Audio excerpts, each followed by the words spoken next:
ची धामधूम सुरू आहे। कॉमनवेल्थ स्पर्धा संपेपर्यंत हा निकाल पुढे ढकलावा, तसंच कोर्टाबाहेर तडजोडीसाठी काही वेळ द्यावा अशी विनंती त्रिपाठी यांनी याचिकेत केली होती। त्यावर सुप्रीम कोर्टात न्यायमूर्ती आर.व्ही. रवींद्रन आणि एच.एल. गोखले यांच्या खंडपीठापुढे सुनावणी झाली, पण या प्रकरणावर दोन्ही न्यायाधीशांमध्ये मतभिन्नता होती। त्रिपाठी यांनी दाखल केलेली याचिका फेटाळावी असं न्यायमूर्ती रवींद्रन यांचं म्हणणं होतं, पण निकालाला सध्या स्थगिती द्यावी असं न्यायमूर्ती गोखले यांचं मत होतं। अखेर रवींद्रन यांनी गोखले यांचं म्हणणं मान्य केलेलं आहे आणि उद्याच्या निकालाला आता स्थगिती दिली आहे। या याचिकेवरची पुढची सुनावणी जी आहे ती आता 28 सप्टेंबरला होणार आहे आणि त्यामुळे 28 सप्टेंबर नंतरच आपल्याला कळेल की अयोध्येच्या निकालाची ही शेवटची जी तारीख आहे ती कोणती आहे। पण यावर आता काही वेळापूर्वी अधिक माहिती दिली आमचा दिल्लीचा रिपोर्टर आशिष दीक्षितने। सध्याची परिस्थिती अशी आहे की कोर्टाची इच्छा आहे, सुप्रीम कोर्टाची इच्छा आहे की शेवटचा तडजोडीचा एक प्रयत्न व्हावा। दोन जजेस होते, एक म्हणजे जस्टिस रवींद्रन आणि दुसरे जस्टिस हेमंत गोखले। या दोघांमध्येही मतभेद झाले। आज जस्टिस रवींद्रन यांचं म्हणणं होतं की ही जी त्रिपाठींची याचिका आहे निकाल पुढे ढकलण्याविषयीची ती रद्दबातल ठरवण्यात यावी, त्यात काहीही अर्थ नाहीये। पण जस्टिस गोखलेंचं मात्र असं म्हणणं होतं की तडजोड करून पाहायला हरकत काय आहे। जर इतके दिवस तडजोड होऊ शकली नाही तर आता पुन्हा एकदा प्रयत्न करून पाहायला हरकत काय आहे असं जस्टिस हेमंत गोखले यांचं मत होतं। त्यामुळे स्थगिती देण्यात आली आहे। एक आठवड्यासाठी अयोध्येचा निकाल पुढे ढकलण्यात आला आहे। आता 28 तारखेला पुन्हा एकदा सुप्रीम कोर्टाचं हे बेंच बसणार आहे जस्टिस रवींद्रन आणि जस्टिस गोखले यांचं, आणि ते याविषयीचा निर्णय घेणार आहेत की नेमकी कधी सुनावणी होणार, नेमक्या कधी निकाल लागणार आहे अयोध्येच्या केसचा। आत्ताची सध्याची परिस्थिती ही आहे की कोर्टाची इच्छा आहे की तडजोड व्हावी या एका आठवड्यामध्ये, पण ज्या दोन्ही पार्टी आहेत, एक सुन्नी वक्फ बोर्ड आणि दुसरं रामजन्म न्यासभूमी, या दोघांनीही आपापल्या ताठर भूमिकांवरती हे दोन्ही पक्ष कायम आहेत। ते सध्या तरी कोणती तडजोड करायला तयार नाहीये। आता आखाडा आणि वक्फ बोर्ड काय प्रतिक्रिया देत आहेत याकडे सगळ्यांचं लक्ष लागलंय। पण आज नेमकं सुप्रीम कोर्टात काय घडलं याबद्दल ज्येष्ठ वकील मुकुल रोहतगी सांगतायत। तर त्याचबरोबर आज रामजन्मभूमी न्यासच्या ज्या वकील आहेत रंजना अग्निहोत्री यांनी मात्र या सुप्रीम कोर्टाचा जो निर्णय आलेला आहे, वर्डिक्ट जे आलेला आहे त्याच्यावर नाराजी व्यक्त केली आहे। देखिए, ऐसा है कि आज मिस्टर त्रिपाठी की याचिका सुप्रीम कोर्ट में लगी थी। ये 2 जजों का खंडपीठ था। 2 जजों में डिफरेंस ऑफ ओपिनियन था। एक जज साहब चाहते थे नोटिस जारी हो, एक चाहते थे कि ना जारी हो। तो सुप्रीम कोर्ट की ट्रेडिशन के मुताबिक नोटिस जारी किया गया है। अटॉर्नी जनरल साहब को भी बुलाया गया है और अब मामला 28 तारीख को लगाया जाएगा। सुप्रीम कोर्ट को पता था कि एक न्यायाधीश हाई कोर्ट के रिटायर होने वाले हैं 30 तारीख को, इसलिए मामला 28 को लगाया गया है। और मीनवाइल सुप्रीम कोर्ट ने लखनऊ बेंच के आदेश जो 3:30 बजे के लिए कल लगाया गया था, उस आदेश पे रोक लगा दी है। और सिर्फ उम्मीद ये है कि सुप्रीम कोर्ट के कहने से हो सकता है कि जो अलग अलग पक्ष के लोग हैं, रिलीजियस कम्युनिटीज़ के लोग हैं, शायद वो आपस में बैठ के कोई ना कोई फैसला निकाल लें और आपस में रिजॉल्व कर लें, सो दैट कोई झगड़ा वगैरह आगे की कॉमनवेल्थ गेम्स को या सांप्रदायिक सौहार्द को, क्या इन चीजों को भी कोर्ट ने आधार बनाया आज?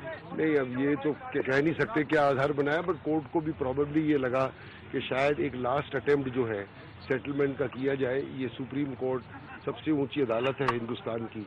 हो सकता है सुप्रीम कोर्ट के नोटिस जारी होने से पार्टीज और डिफरेंट पक्ष आपस में बैठ के कोई ना कोई फैसला निकाले। So one thing, the court had told the petitioner here that when the question was raised on the locus, that there is not a single party to the dispute which has come to the court seeking a stay on this. Now, are you confident of getting more parties on board before 28? मैं तो ये कहूँगा कि जहाँ तक इस type के मुद्दों का सवाल है, ये मुद्दा सिर्फ 10 या 20 पार्टीज का नहीं है जो कोर्ट के सामने है।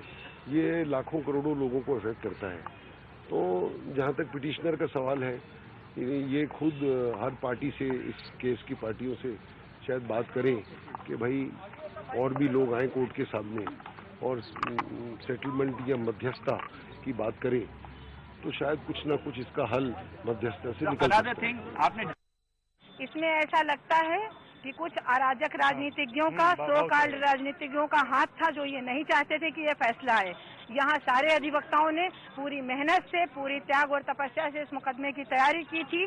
दोनों पक्ष तैयार थे कि मुकदमा किसी भी पक्ष में आए, हम हर चीज को सुनने के लिए तैयार हैं। मुकदमा किसी भी पक्ष में आए, हम हर चीज सहने और सुनने के लिए तैयार थे। लेकिन कुछ अराजक तत्वों ने, सो कॉल राजनीतिज्ञों ने जुडिशरी को ऊपर बदनाम करने की नीयत से और बदनाम भी कर दिया। ये सुप्रीम कोर्ट ने फैसला क्यों किया, ये सुप्रीम कोर्ट ही जानती होगी बेहतर। लेकिन मैं पर्सनली इस फैसले से बहुत आहत हूँ और पूरा जन संप्रदाय, पूरा जन समुदाय इससे बहुत निराश हुआ है। राम जन्मभूमी न्यासकडनं तरी आपल्याला नाराजीचा सूर जो आहे तो ऐकायला आलाय, पण बाबरी ऍक्शन कमिटीचे जे वकील आहेत जफरयाब जिलानी यांची काय प्रतिक्रिया आहे ती आपण पाहूया। कि हमें कोई खास इससे कोई बहुत सेटबैक हुआ ऐसा कुछ नहीं है। हम तो 7 साल से इंतजार कर रहे हैं फैसले का, 5 दिन और कर सकते हैं, कोई ऐसा मसला नहीं। लेकिन हमें इसमें कोई खास उम्मीद नजर नहीं आती है कि जो चीज़ 19 साल से नहीं मुमकिन हो सकी।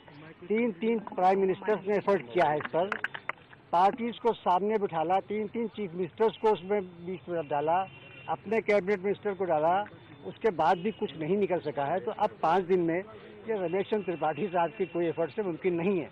और जबकि दोनों पार्टियां कह रही हैं इस वक्त साथ कह रही है कि जजमेंट आने दीजिए। लेकिन बहरहाल सुप्रीम कोर्ट ने एक जज साहब ने कहा है तो हम उनके उस बायस होप को हम चाहते हैं कि उनकी होप जो है अगर कुछ हो सके तो बड़ा अच्छा है। वजह बताई गई वो कितनी जायज लगती है आपको? देखिए वजह कोई नहीं, सुप्रीम कोर्ट के जज साहब ने कोई वजह नहीं बताई, उन्होंने तो यही वजह बताई कि कुछ दिन और मुकदमे में वेट कर सकते हैं। तो ठीक है, जो हमें सुनने में आया कि उन्होंने कहा है कि 4-5 दिन के बाद लगा दिया जाए, इस बीच में जवाब आ जाए। असल में ऐसा है कि 60 साल तक इस मुकदमे का जो लोग सियासी फायदा उठा रहे थे वो हाई कोर्ट के फैसले को सुनकर मायूस हो चुके हैं। उन्होंने कुछ ठेकेदारों को ठेका दे रखा है कि इस मसले को पंचायत से तय करा दो। हम लोग जाहिल नहीं है, हमने 60 साल तक मुकदमेबाजी की है और जो भी फैसला होगा, आखिर सुप्रीम कोर्ट गए हैं तो फिर वापस आवेंगे। सुप्रीम कोर्टाने आज ही सुनावणी पुढे ढकललेली आहे। आता 28 तारखेला आपल्याला कळणार की अयोध्येचा जो निकाल आहे तो नेमका कधी लागणार, पण या संपूर्ण एकूण निकालावर कोणाची काय भूमिका आहे ते आपण पाहूयात। न्यायाधीशांमध्ये आज जर आपण पाहिलं तर मतभिन्नता होती, पण निकालाला मात्र स्थगिती ही दिलेली आहे। सुप्रीम कोर्टाचं काय मत आहे? सुप्रीम कोर्टाने म्हटलंय की लोकांच्या हितासाठीच हा निकाल लांबणीवर टाकण्यात आलाय। तर सुन्नी वक्फ बोर्ड आहे त्यांनी असं म्हटलंय की कोर्टाबाहेर जी तडजोड आहे ती अशक्य आहे।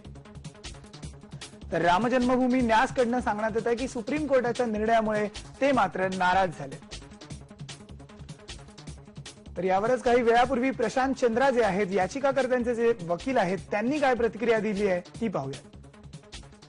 देखिए, हम पूरी कोशिश कर रहे हैं और हम कोशिश ये कर रहे हैं कि इस डिस्प्यूट को ये जो विवाद है ये पार्टीज के मध्य ही नहीं है सीमित। ये विवाद ऐसा है जो पूरे राष्ट्र को प्रभावित करता है। तो इसलिए अगर पार्टीज के बीच में तो कई कोशिशें की गई कि पार्टीज को बुला के कहा गया कि आप लोग मीडिएट कर लीजिए, उनके वकीलों को कहा गया, लेकिन इस दायरे के बाहर कभी कोई नहीं निकला। ये सोच के लिए निकला कि ये एक राष्ट्रीय मुद्दा है। हम ये कहते हैं कि इसको मीडिएट करना चाहिए नेशनल लेवल पे। At the national level they should be mediated, those who are not parties, those who have no personal interest in the matter.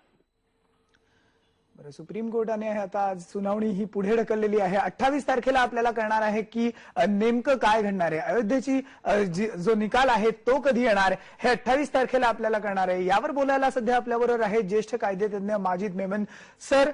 Supreme कोर्टाचा निकाल तुम्ही ऐकलेला आहे, शेवटची तडजोड करण्यासाठी हा जो वेळ आहे 1 आठवड्याचा तो सुप्रीम कोर्टाने दिलाय, तुमची प्रतिक्रिया काय? हे बघा, सुप्रीम कोर्टाने काय निकाल दिलेला म्हटलेला चुकीचं होईल। सुप्रीम कोर्टने काही निकाल दिलेला नाहीये। सुप्रीम कोर्टने एक तात्विक आदेश दिलाय की उद्या जो खंडपीठ अलाहाबाद हायकोर्टाचा याचा फैसला देणार होता त्याला थांबावा, 28 तारखेपर्यंत थांबायला, म्हणजे 4-5 दिवसाची स्थगिती दिलेली आहे। आता एक गोष्ट समजायसारखी याच्यामध्ये असं आहे की 28 का दिली, कारण 30 तारखेच्या नंतर त्या बेंच मधला एक न्यायाधीश सेवानिवृत्त होणार आहे आणि त्याच्यामुळे कायद्याच्या मग गोंधळ निर्माण होतील। म्हणून 28 तारखेला आता सुप्रीम कोर्टाने आज नोटिसेस इश्यू करून